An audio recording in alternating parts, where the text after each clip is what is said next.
जय श्री ओम नमः सिद्धेभ्यः। जय श्री ओम नमः सिद्धेभ्यः। नमः श्री वर्धमानाय निर्धूत कलिलात्मने सालोकानां त्रलोकानां यद विद्या दर्पणायते यद विद्या दर्पणायते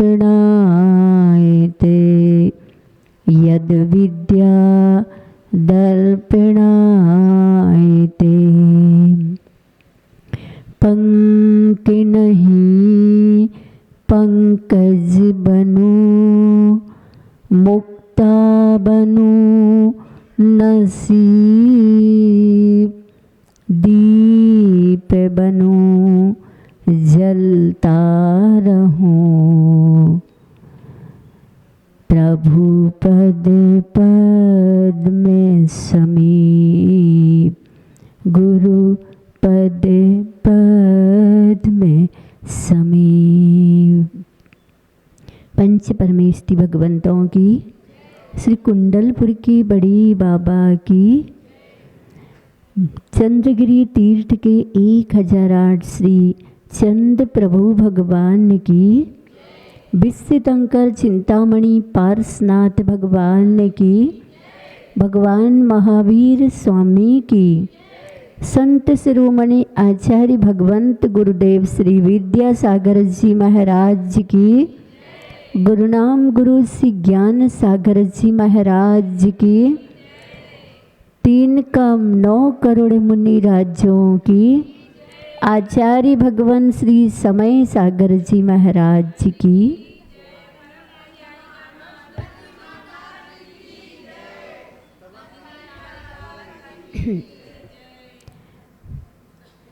प्यारी प्यारी भव्य आत्माओं, गुरु वैणम भक्ति निर्झर के गवाक्ष से परम पूज्य आचार्य भगवंत ने चीर चीर कर चिर लखूं अंतर की तस्वीर, ऐसी साधना और ऐसी सोच, दिव्य सोच जिसके माध्यम से उन्होंने चीर चीर कर चिर लखूं अंतर की तस्वीर ने आत्म तत्व की तस्वीर को लखना है। और चिर लखूं ऐसा नहीं पल भर के लिए नहीं, अनंत काल तक उसी को उपलब्ध कर सकूं, इसके लिए एक एक पल उन्होंने खुद को संभाला है और मन को संभाला है। मन को संभालना बहुत टेढ़ी खीर है। आप लोग माला फेरते हो, मन कहाँ जाता है? जिसकी माला फेरते उसमें नहीं, दुनिया भर की और मन उखाड़ता है दुनिया भर की बातों को। कुछ घट गया हो और फिर फेरो माला, तो जो बात याद नहीं थी वो बात याद आ जाती कि ये भी। ऐसे मन को आचार्य जी ने साध लिया। वो योगी ही साध सकते हैं, भोगी नहीं साध सकता है। सो आचार्य जी ने कुंद कुंद भगवान को नमन किया। कुंद कुंद को नित्य नमो, हृदय कुंद खिल जाए, परम सुगंधित ज्ञान की मधुर कली खिल जाए, मधुर कली खिल जाए। आचार्य ने कुंद कुंद भगवान को नमन करते हुए उस ज्ञान की मधुर कली को खुलने की, खिलने की प्रार्थना कुंद कुंद भगवान से की है। ज्ञान परम सुगंधित कली है और वो है, जब खुलेगी ना तो उसकी सुगंधी फूटेगी ना तो अद्भुत तृप्ति होगी। लेकिन जब तक ना समझ है, राग और देश में ढला ज्ञान है, तब तक मालूम, जब तक पता नहीं था कि ये मकान हमारा है तब तक कोई राग और देश नहीं था। लेकिन जब पता चल गया कि ये बाजू वाला मकान भी हमारा ही है, हमारे पूर्वजों का है, फिर देखो ये जो उथल पुथल है ना, इसके लिए आचार्य जी ने कहा है ज्ञान ही दुख का मूल है, ज्ञान ही सुख का कूल, राग रहित अनुकूल है, राग सहित प्रतिकूल। चुन चुन उसमें उचित को, मत चुन अनुचित भूल, समय सार का सार है, समता बिन सब धूल, समता बिन सब धूल। ये ज्ञान ही दुख का मूल है, क्योंकि पता चल गया और नहीं दे रहा, कोर्ट कचहरी करने के बाद भी नहीं दे रहा तो दुख का कारण बनेगा कि नहीं। लेकिन सुख का कारण ज्ञान वास्तव में आत्मा का स्वभाव है और वो सुख का कारण है। कैसे सुख का कारण है?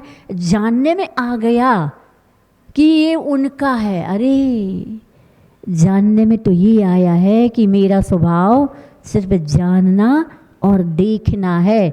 ये जड़ पदार्थ में तौ मम तौ मम तौ मम थारी मारी, क्या थारी मारी मारवाड़ी राजस्थान वाले की भाषा में थारी तुम्हारी और मारी मेरी। तो आचार्य जी कहते गुस्सा आती है तो थारी दे मारी, थाली दे मारी। ये दुख का कारण है। लेकिन जब ज्ञान अंतस को जानता है, अंतरंग को जानता है, अपनी चेतना को एक बार समझ लेता है, तो फिर बाहर देखने की आवश्यकता नहीं है। इसलिए चुन चुन इसमें उचित को, दुनिया के लोगों को आचार्य जी ने कहा है चुनाव कर लो, चुन लो जो तुम्हारा है उचित। वो कहीं बाहर नहीं है, किसी पड़ोसी के पास नहीं है, तुम्हारा तुम्हारे पास है। जब तुम्हारा तुम्हारे पास है तो राग किस लिए? उसको हड़पने की, उसको झपटने की, उसको चुराने की, उस पर अधिकार जमाने की क्या आवश्यकता है? तुम्हारा तो तुम्हारे ही पास है। एक द्रव्य दूसरे द्रव्य का कुछ कर नहीं सकता है। एक द्रव्य के अनंत गुण बिखर करके जुदे जुदे हो नहीं सकते हैं। आज तक पुद्गल जीव रूप नहीं हुआ और जीव पुद्गल रूप नहीं हुआ, फिर इतना हाय हाय क्यों? तो चुन लो उचित को, मत चुन अनुचित भूल। अनुचित को मत चुनो, ये भूल है तुम्हारी। अगर तुम दूसरे पर अधिकार जमाते हो तो ये भूल है। सारा खेल जड़ का है, जड़ में ही मेरा और तेरा है। इससे कर्म उपाधि बीच में है। लेकिन ज्ञानी जब समझ लेता है तो आचार्य जी का कहना है वो चुनाव कर लेता है। अन्यथा समय सार का सार है, समता बिन सब धूल। ज्ञानी विचार करता है कि अगर मेरे पुण्य का उदय होगा तो व्यवहार में ये मेरा अपने आप हो जाएगा, और अगर मेरे पाप का उदय होगा तो लड़ने झगड़ने से अनमोल गोल्डन चांसेस, जो गोल्डन समय है, स्वर्ण जैसा समय है, उसमें खुद को परखने का है, खुद को तराशने का है। इसको क्यों खोना?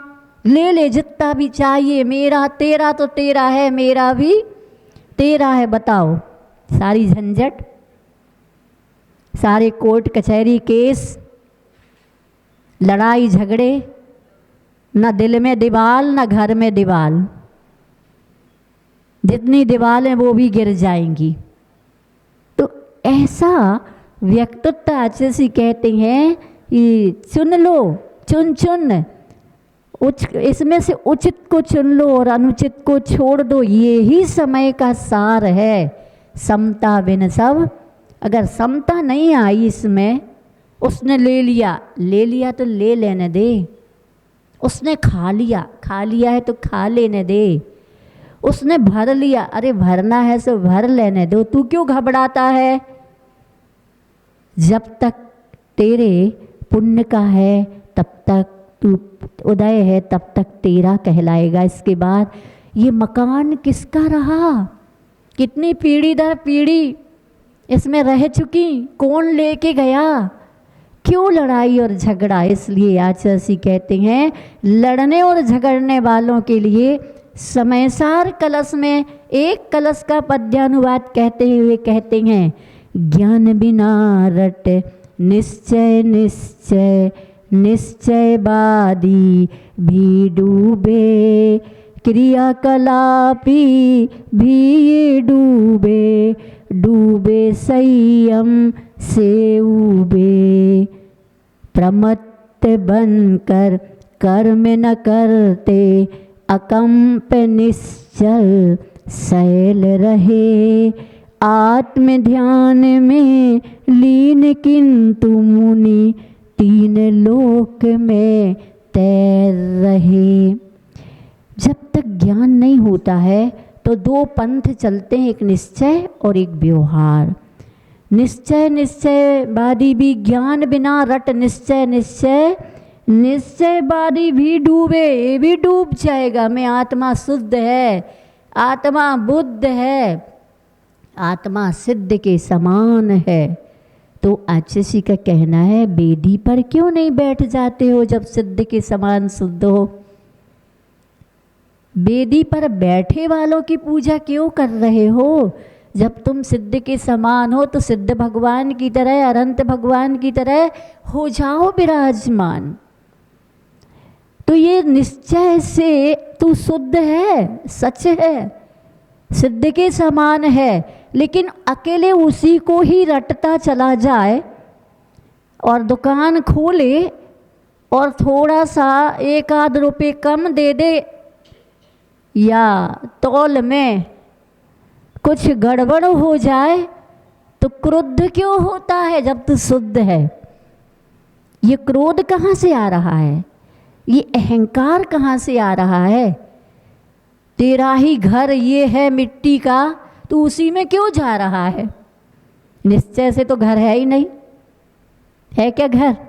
निश्चय से दुकान है क्या? निश्चय से मकान है क्या?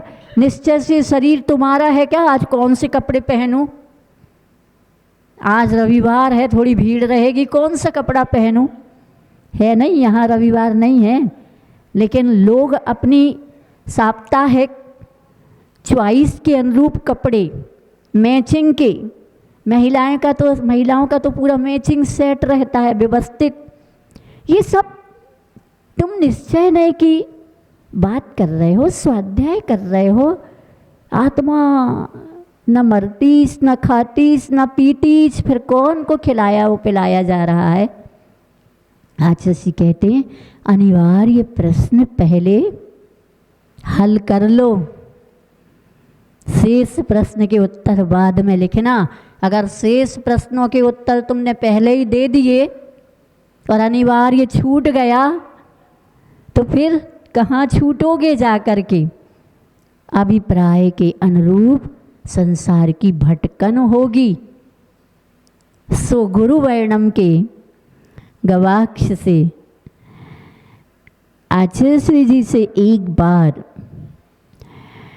भगवान देव आचार्य श्री भगवान की वंदना कर रहे थे, देव वंदना, शाम को दर्शन करने जाते ना, और मुनिराज भी साथ में थे।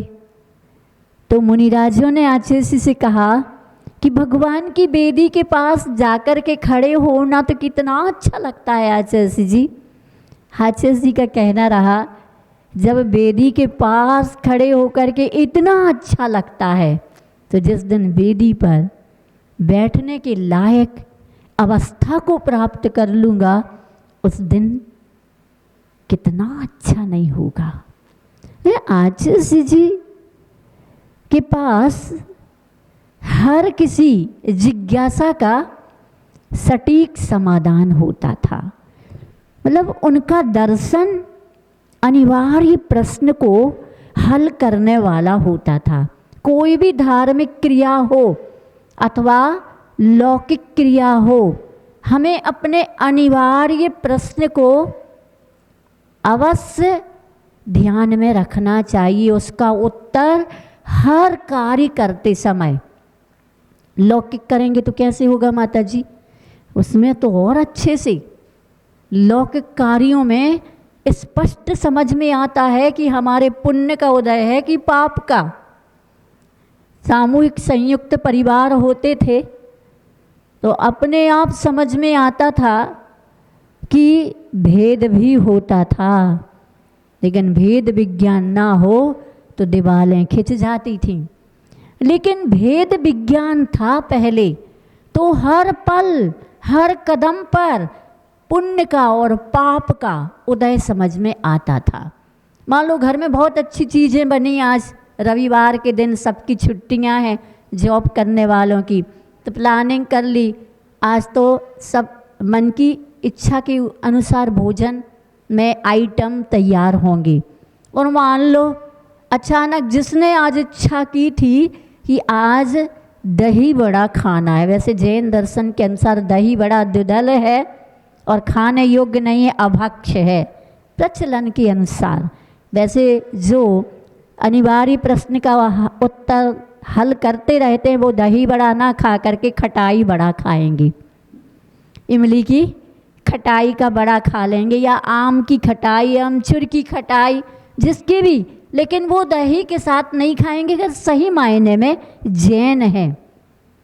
और जैन होने के कारण वास्तव में अनिवार्य प्रश्न को ध्यान में रखते होंगे तो एक भी क्रिया उनकी पाप के आश्रव का कारण नहीं बन सकती। नवीन तो क्या हुआ, बुखार आ गया, अब दही बड़ा बुखार में कहाँ खा पाएगा, खा लेगा 105-6 डिग्री में है, अरे 106 डिग्री आटे के भी नहीं खा पाएगा। उससे पूछो कुछ खा लो, दही भी नहीं खा पाएगा। आटे के, माता जी कह रही हैं आटे के दही बड़ा दही के साथ खा लेगा, दाल के नहीं खाएगा। पर कोई भी बुखार वाला कोई भी बड़ा नहीं खा पाएगा, लेकिन उसको बड़ा आकर के पूछ ले, घर का बड़ा आकर के पूछ ले क्या हुआ, बुखार आ गया, अरे चलो डॉक्टर को दिखा देते हैं, वैद्य को दिखा देते, तो उसको कैसा लगेगा, अच्छा लगेगा। तो पाप का उदय आया, सब खाएंगे, वो नहीं खा पाएगा।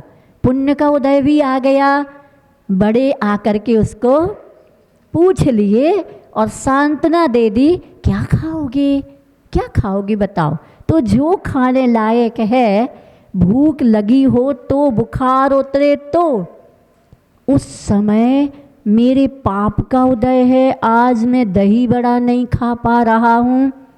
सम्यक दृष्टि अनिवार्य प्रश्न का उत्तर लिखने वाला ये नहीं सोचेगा कि मेरे पाप का उदय है, वह ये सोचेगा कि ये तो पुण्य और पाप फल माही, हरख बिलखो मत भाई, ये पुदगल पर जायो पाजी, मिन से थिरनाई नहीं, जो परिणमन है उसमें ना हर्ष है और ना ही विषाद है। जो है जैसा है ये तो एक परिणमन है, ऐसा विचार करके आचार्य जी का कहना है वह अपने जीवन को साधता है, संभालता है, उलझता नहीं, उलझाता भी नहीं। और अगर उलझने के अवसर आते हैं तो हम कई बार बता चुके हैं कि वो ये कह देता है भाई तेरा तो तेरा है, मेरा भी तेरा है। मेरा है क्या, मेरा क्या लागे इसमें, शरीर भी मेरा नहीं है। ऐसी धारणा के साथ जो कल आपने स्वामी समंतभद्र जी के श्लोक में यदि पाप निरोधोन्य संपदा किम प्रयोजनम अत पापाश्रवोस्तन्य संपदा किम प्रयोजनम, यदि पुण्य का आश्रव हो रहा है तो संपदा इकट्ठी करने से क्या प्रयोजन, और अगर पाप का आश्रव नहीं रुका है तो फिर सामग्री, सुख सामग्री इकट्ठी करने का क्या प्रयोजन है कि नहीं। अगर पाप का उदय है तो सब चला जाएगा, और पुण्य का उदय है तो क्या इकट्ठा करना, सब छप्पर फाड़ के आएगा।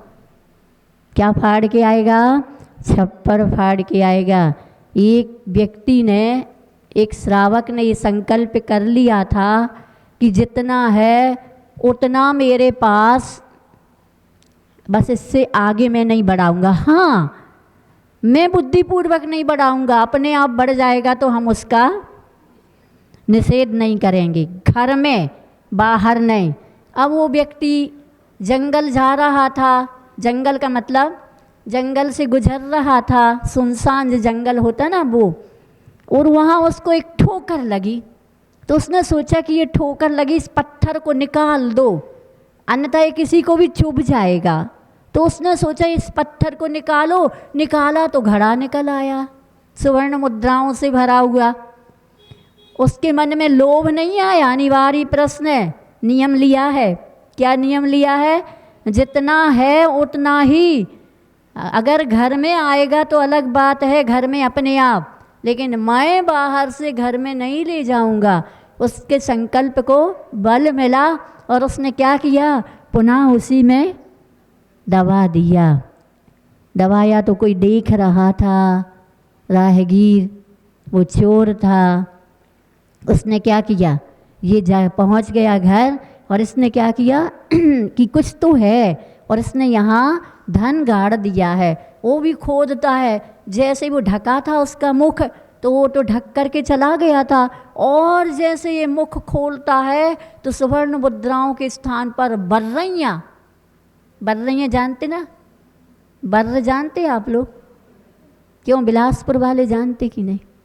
नहीं, ये तो ततैया बोलते हो, ये जो काटती हैं मधुमक्खी से बड़ी वाली। हाँ, वो मधुमक्खी से जो बड़ी बड़ी पीली पीली सी भी होती हैं थोड़ी, और वो काटती हैं, छत्ते बना लेती हैं पहले पुराने मकानों में। अब आज सीमेंटेड मकानों में नहीं पता बना पाती हैं कि नहीं, लेकिन बनाती हैं। वो बर्रैयाँ भरी थी और एकदम उड़ गए, उड़ के उसको काटने लगे। उसने क्या किया, जल्दी से उसका मुख ढका और घड़ा उठाया।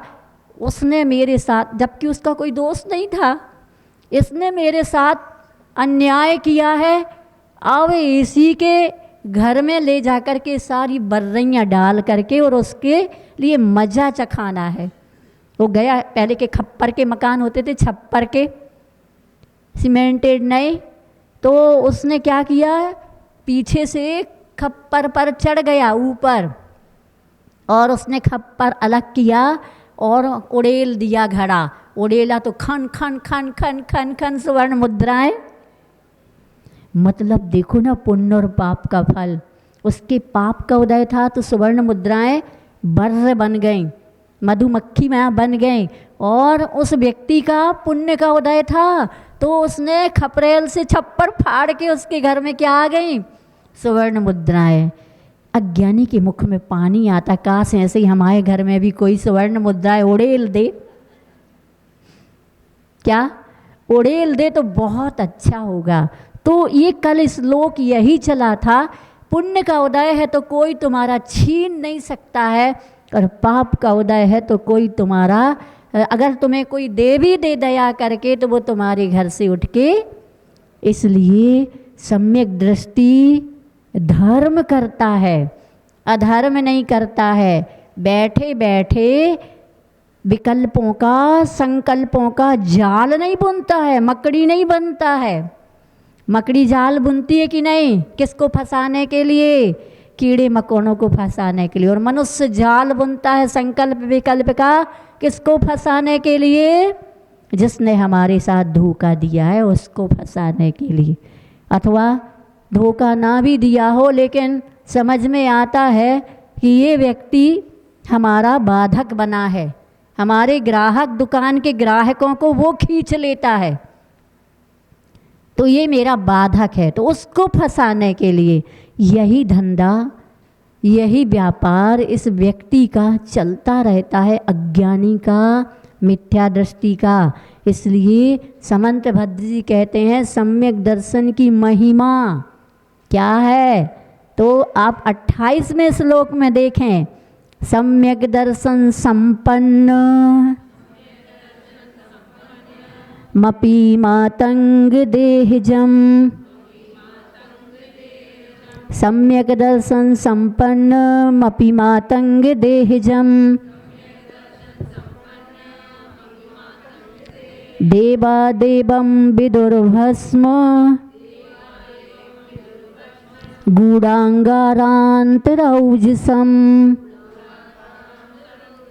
गूढ़ांगारांतरौजसम।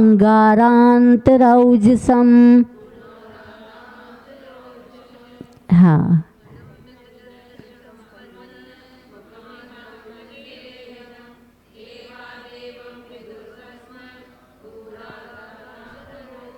गूढ़ांगारांत रौजसम, ऐसा है। सम्यक दर्शन संपन्नम अपि मातंग देहजम, देवा देवम विदुः भस्म गूढ़ अंगार अंतर औजसम। हाँ, सम्यक दर्शन संपन्नम, सम्यक दर्शन से सहित, मातंगम, हाँ, सम्यक दर्शन से सहित भी, अपियन भी, मातंग देहजम, भले ही चांडाल कुल में क्यों ना उत्पन्न हुआ हो, वह भी देवा देवम कौन कहते हैं तो ये बाद में बताएंगे। भस्म विदुः भस्म गूढ़ांगारांत औजसम, अने राख के भीतर ढके हुए अंगार के भीतरी प्रकाश के समान क्या होता है? होता है जिस प्रकार राख के अंदर, पहले, आज तो गैस का ज़माना है, पहले चूल्हे का ज़माना था, तो शाम के लिए कुछ अंगारे जलते हुए राख में दबा के रखते थे घर के लोग, ताकि शाम को माचिस किसी खर्च ना हो, अनर्थ दंड ना हो। और फिर शाम को कोयला में उस आग को पकड़ने के लिए उस आग को निकाल करके कोयले के बीच में रख देते थे। तो ऐसे ही चांडाल कुल का क्यों ना हो, वह भी उसके भीतर भी ऐसे ही जैसे अंगार राख के अंदर धधकता रहता है तेजस्वी होकर के, उसी प्रकार चांडाल कुल में जन्म लेने के भीतर वह सम्यक दर्शन प्रकाशित होता रहता है। ऐसे कैसे कह रहे हो? तो हम इसलिए कह रहे हैं कि यह बात पूज्य यानी देवः जिनेन्द्र देव और देवम जो पूज्य हैं विदु उन्होंने कहा है, तीर्थंकर अरहंत भगवान ने कहा है। क्या कहा है? तो जो व्यक्ति सम्यक दर्शन से समृद्ध या संपन्न है वह चांडाल पुत्र होने पर भी देवों से श्रेष्ठ है। क्या? देवों से श्रेष्ठ है। उनकी स्थिति उस अंगारे की तरह है जो बाहर से राख से ढका है किंतु अंतरंग में तेज और प्रकाश से युक्त। बाहर राख का मतलब जाति चांडाल की है। प्रसिद्ध हुआ कि नहीं? यमपाल चांडाल कैसे प्रसिद्ध हो गया? बोलो। उसको सर्प ने काट लिया। सर्प ने काटा तो 3 कहते हैं कि जहर चढ़ गया, मूर्छित हो गया। पहले ऐसे कोई डॉक्टर्स उपचार नहीं था तो शमशान में छोड़ आते थे, उसको दफनाते नहीं थे, जलाते नहीं थे, और ऐसे ही शमशान में उसको 3 दिन तक के लिए छोड़ दिया। अब वह 3रे दिन छोड़ के आए उसको, 3 दिन तक देखते हैं और अगर जहर नहीं उतरता है तो फिर शमशान में उसको छोड़ आते हैं। उस शमशान में कोई रिद्धिधारी महाराज तप कर रहे थे और उनकी तपस्या का प्रभाव चारों ओर था। शमशान में इसका सर्प का काटा हुआ जहर उतर गया। ये बैठ जाता और सोचता है मैं घर में नहीं हूँ, इधर हूँ। अच्छा, मुझे सर्प ने काटा था तो मेरे घर के लोग मुझे यहाँ छोड़ करके चले गए, लेकिन यहाँ मुझे बहुत अच्छा लग रहा है। चारों ओर ऐसा लग रहा है जैसे कोई अपार शांति। ऐसा क्यों लग रहा मेरे दिल को? ऐसा क्यों लग रहा जैसे मुझे कोई बुला रहा हो? और वह जहाँ से उसको लग रहा था उस दिशा की ओर बढ़ता है तो देखता है एक शिला पाषाण खंड पर अद्भुत दिव्य कांति से युक्त मुनिराज ध्यान में है। वो नहीं जानता कौन है आप, क्योंकि उसको नहीं पता है। अपन जैन लोगों को तो पता है अपने महाराज दिगंबर मुद्रा के धारी होते हैं, ध्यान में रहते हैं। वह जाकर के उनके पास बैठ गया और वह इंतज़ार करने लगा कि ये जब उठेंगे ना तो मुझे बोलेंगे कुछ। और जैसे ही महाराज ने ध्यान तोड़ा तो उसको आशीर्वाद दिया और कहा कि तुम क्या करते हो? उसने कहा मैं जाति का चांडाल हूँ। तो बोले हिंसा भी करते हो?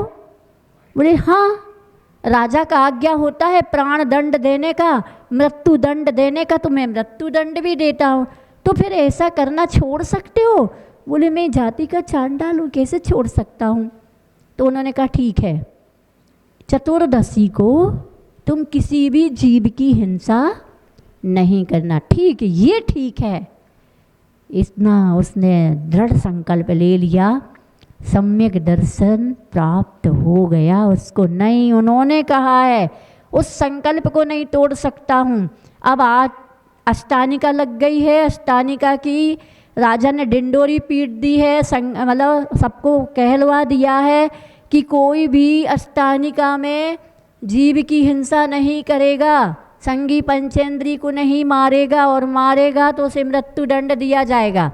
चतुर्दशी को राजा का ही राजकुमार बुरी आदत में फंस चुका होगा पहले से, तो उसने बगीचे के मेढ़े को मार दिया। सेवकों ने जाकर के राजा से निवेदन किया कि आज बगीचे में मेढ़ा मरा हुआ मिला। बोले किसने मारा? कोई नहीं बोल रहा है। फिर एक व्यक्ति बोलता अभयदान मिले तो बताऊंगा। बोले अभयदान? बोले राजकुमार ने मारा। बोले बुलाओ उस चांडाल को, यमपाल चांडाल को बुलाओ, इसको मृत्यु दंड देना है राजकुमार को। कैसे होते थे पहले कि राजा भी किसी से भी गलती हो जाए माफ तो किसी को नहीं होगी, चाहे अपना भी पुत्र क्यों ना हो। क्या हुआ? प्रजा भी पुत्र कहलाती है। इसलिए उन्होंने यमपाल के पास गए। यमपाल चांडाल को पहले से पता चल गया था कि आज मुझे राजा बुलाएगा, तो उसने अपनी पत्नी से कहा तुम आज कह देना कि मैं बाहर हूँ, घर में नहीं हूँ। तो बोले कि ठीक है।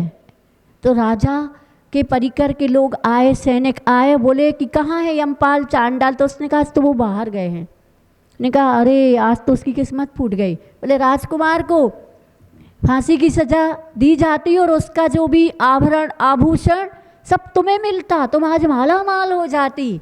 उसने अब क्या करें, हमारी किस्मत पीछे इशारा कर दिया। क्या करें, हमारी किस्मत ने करना ही, तुम झूठ बोल रहे हो, घर के अंदर हैं। उसको पकड़ करके राज दरबार में ले जाया जाता है। राजा कहता है आज तुम्हें मृत्युदंड, मतलब आज मैं मृत्युदंड नहीं दूंगा, क्योंकि उसको अनिवार्य प्रश्न का उत्तर आज हिंसा नहीं करनी है, उसका संकल्प था। उसने कहा नहीं राजन, मैं आज मृत्युदंड नहीं दे सकता हूँ, आज मेरा संकल्प है, मैं चतुर्दशी को किसी को भी मृत्युदंड नहीं दूंगा। उस राजा को गुस्सा आ गया। गुस्से में उसने अपने सैनिकों से कहा दोनों को बोरे में भर दो, और बोरे में भरा और नदी में समुद्र में फेंक दो इन दोनों को। और दोनों को समुद्र में फेंक दिया गया। राजकुमार को मगरमच्छ खा करके समाप्त कर दिया।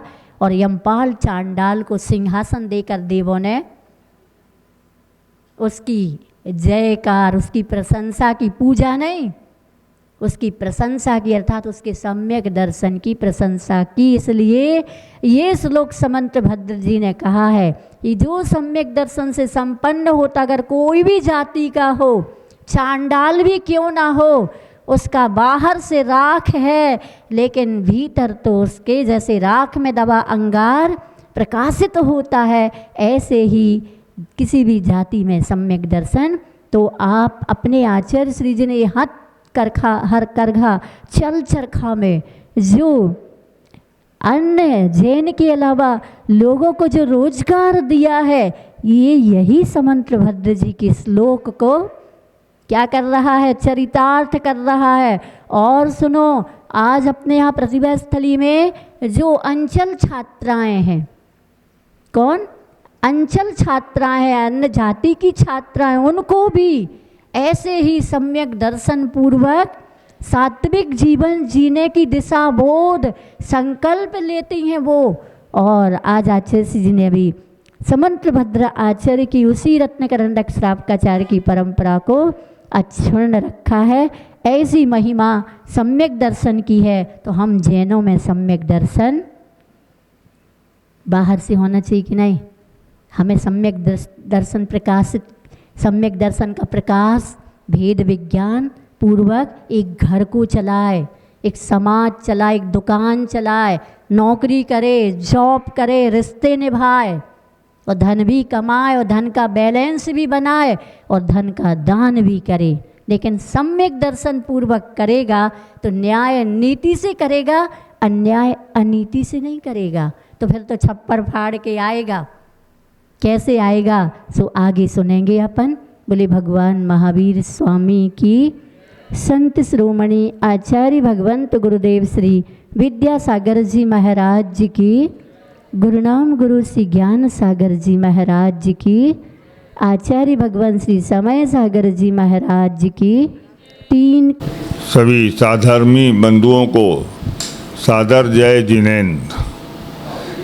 आचार्य श्री की अद्भुत अलौकिक साधना से स्नपित कण कण हुआ हो महाप्रणाम की पावन भूमि पर आपका सतिशय सौभाग्य आपको आमंत्रित कर रहा है सभी सुविधाओं के साथ श्री चंद्रगिरी महातीर्थ क्षेत्र डोंगरगढ़ पर।